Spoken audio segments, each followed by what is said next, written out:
Good evening and salutations, my B&B fans. Yeah.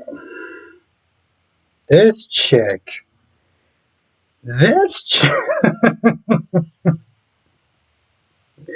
this chick Luna is a goddamn nutcase. Yo, she is diabolical in a sense. This whole episode was, it was funny. It was,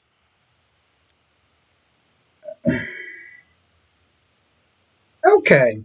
So we find out that, and here's the thing, I said this a while back. I said this, okay? I literally sat there and called it, in a sense.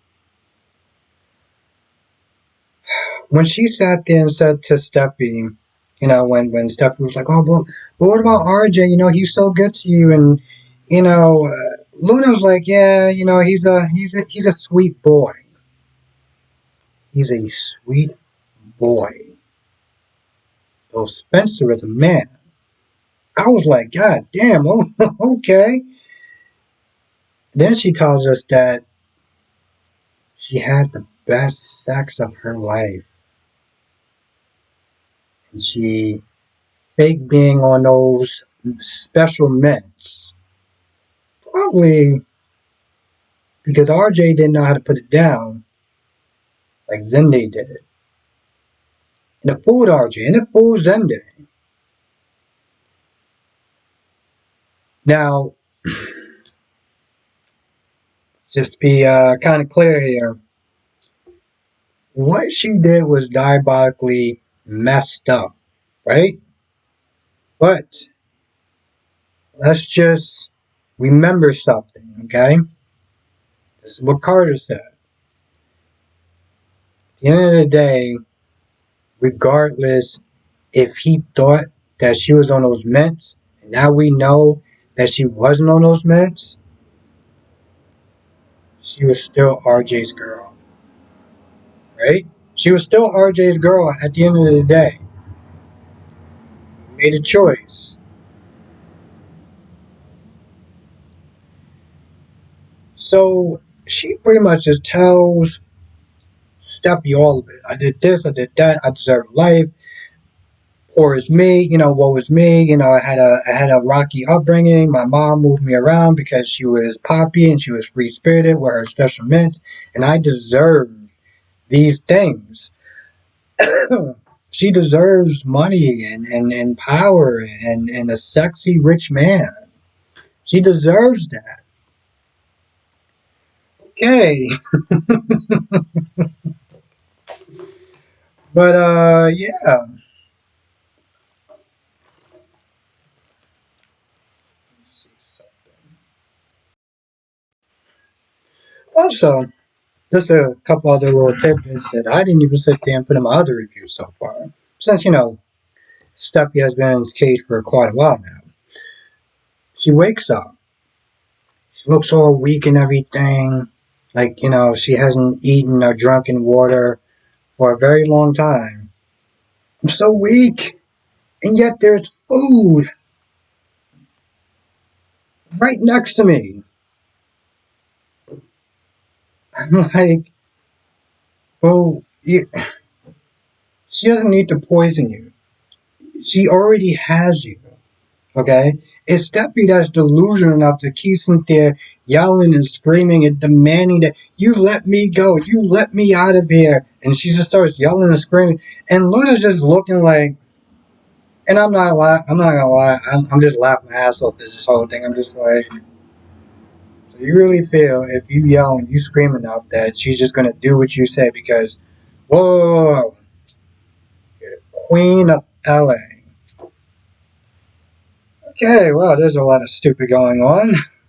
Which, by the way, towards the end, she's like, I'm going to get everything I want, and, you're going to be gone when the people come to demolish this building. I'm just like, well, if that's the case, why are we feeding her for? Right? Why are we feeding her? You've been all demon like for a hot minute, right? You killed your own father, because he was going to get in the, which, by the way, that is extreme right there, right? Like, even Steffi was like, you're out of your goddamn mind. You're going to frame your mom for murder because you had a rocky upbringing? You had a rocky upbringing. Okay, yeah, it sucks and everything like that. I'm not going to try to, you know, whatever, but like, you're going to frame your mom for murder because of that? You're going to sit there and kill Pop Dukes because he was going to get in the way of your, that's like, those are extreme cases to sit there and I'm not gonna lie, there was one part where Stephanie was like, I can't believe you killed those two, and she was like, oh come on, seriously, like they're not that big of a deal, and I kind of laughed because I'm like, I mean, I'm not simply trying to discard human life, but come on, I mean, you guys Sheila Smith, they giving frames to those two. I'm just like, come on, like really? It was even a memory montage of Hollis. I'm just like, this is really unnecessary. like this is really unnecessary at this point. Can we just acknowledge that for a hot minute? Now we got Bill Smith there telling Finn that Luna kissed her twice, and he was like, "Oh, she needs help. You know, she needs psychological help. Yeah, I mean, she definitely needs psychological help, but not for the kissing part. Like that's just being deliberately like I'm gonna do whatever the hell I want. I don't give a damn about what you say. I'm gonna sit there and do it anyway. That's not needing help. That's you don't care about boundaries. That's what that comes down to. But he's just like, oh, her mom's in jail, so her emotions all over the place. And Fem was like, wait.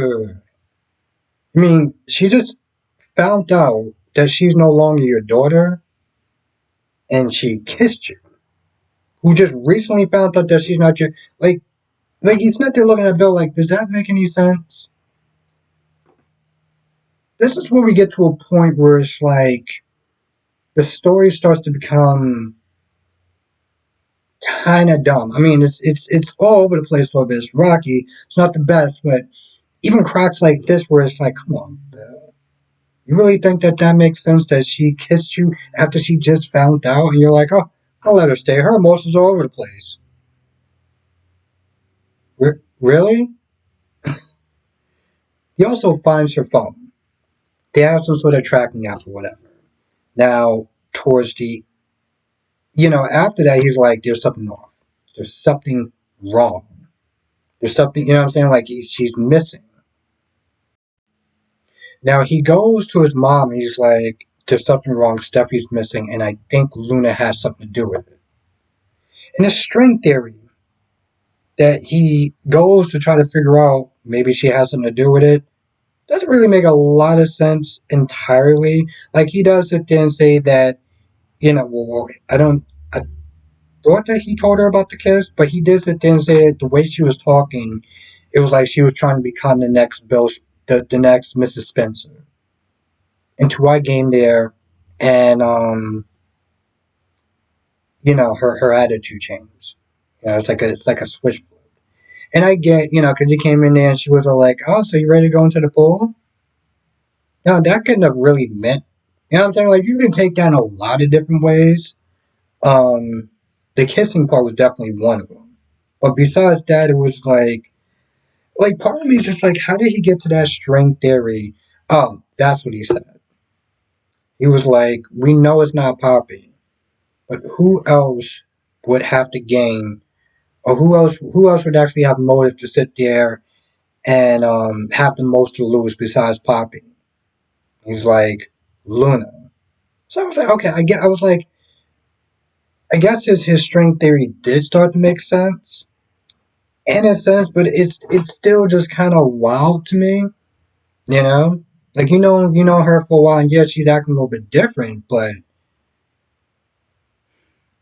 I don't know. It's just this whole story is just like all over the place. Now I guess he's kind of on to her, so it's good as far as like keeping it moving and kind of starting to wrap it up or whatever. Um, RJ and Ridge didn't do too much of anything. They just talked about Stephanie, how great she is, and how she's missed, and he keeps texting her, and she's getting no reply, and RJ tried to say something smart or whatever that Ridge once said to him. Yeah, that's pretty much about it. That was their scenes was just literally there to fill up time. Man, this episode was crazy. I don't know if it was crazy in a good way, crazy in a bad way, but it was definitely something.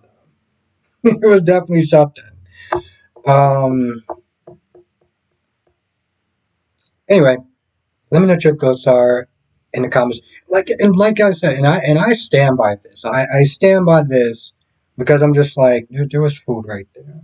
But let's not sit there and try to be like, oh my god, I'm starving. But there's food right there, but I'm not gonna eat it because I don't trust them. Even though I'm in this goddamn cage. That really, when you really stop to think about it, doesn't even make sense for it to be here. But whatever. Okay, there's clearly more I could sit there and talk about in this episode and in this story so far. I was like, why are you feeding this woman if you just plan on having her die anyway? Like it just doesn't. Anyway, either write it down in the comment section if I missed anything. I bet you come to the live stream tonight, 8 p.m. Eastern, 5 p.m. Pacific. We'll talk about water shows, General Hospital, Days of Our Lives, Born and Beautiful, Young and Restless. That being said, I'm gonna go. I'll see you in the next video.